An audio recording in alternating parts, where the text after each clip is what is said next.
আজ ভিডিওতে তোমাদের বলেছিলাম যে পিকনিকে যে যাচ্ছি তার জন্য কিছু খাবার দাবার বানানোর ভার আমার ওপর পড়তে ছিল। তো প্রথমে বানিয়ে নিয়েছিলাম মিক্সড ভেজটা। সবজিগুলো তো দেখলেই দুপুরে রোদে বসে কেটে নিয়েছিলাম, আর এখানে না মালপোর ব্যাটারটা রেডি করে নিচ্ছিলাম।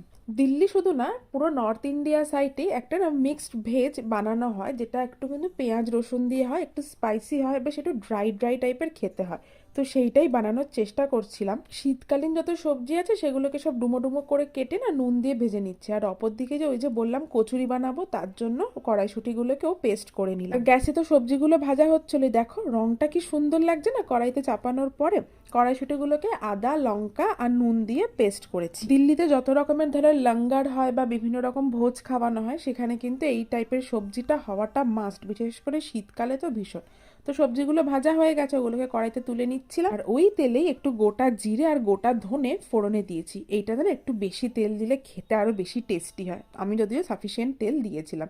এরপরে ওই তেলে পেঁয়াজ আদা রসুন আর টমেটোর পেস্ট দিয়ে দিয়েছি। পেঁয়াজের কাঁচা গন্ধটা চলে গেলে জিরে গুঁড়ো ধনে গুঁড়ো হলুদ আর বেশ খানিকটা লঙ্কার গুঁড়ো দিয়েছি, যাতে বেশ ঝাল ঝাল স্পাইসি টাইপের খেতে হয়। এক্স্যাক্টলি ওদের মতো খেতে হবে কিনা জানি না, তবে চেষ্টা করছি। এবার না এইদিকে ওই যে কড়াইশুঁটির পেস্টটা বানিয়েছিলাম ওটাকে একটুখানি ফ্রাই করে নেব। সর্ষের তেলে হিং ফোড়ন দিয়ে কড়াইশুঁটির পেস্টটা দিয়ে দিয়েছি। এতে কি হবে না, এই যে কাঁচা গন্ধটা আছে ওটা চলে যাবে, আর পুর ভরে বানালে খেতেও কিন্তু সুন্দর লাগবে। শীতকাল মানে আমাদের বাঙালিদের জন্য কড়াইশুঁটির কচুরি তো মাস্ট।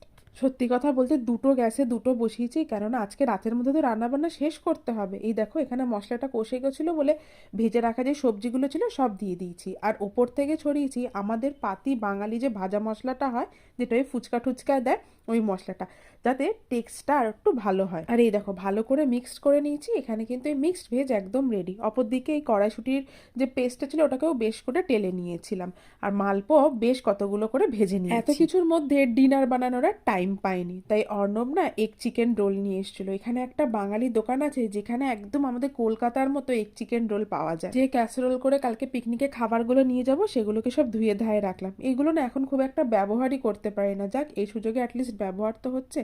আর বলো না, কাজ করে করে এত টায়ার্ড হয়ে গেছি, একটু চুপ করে বসেছিলাম মুখে ফেস প্যাক লাগিয়ে।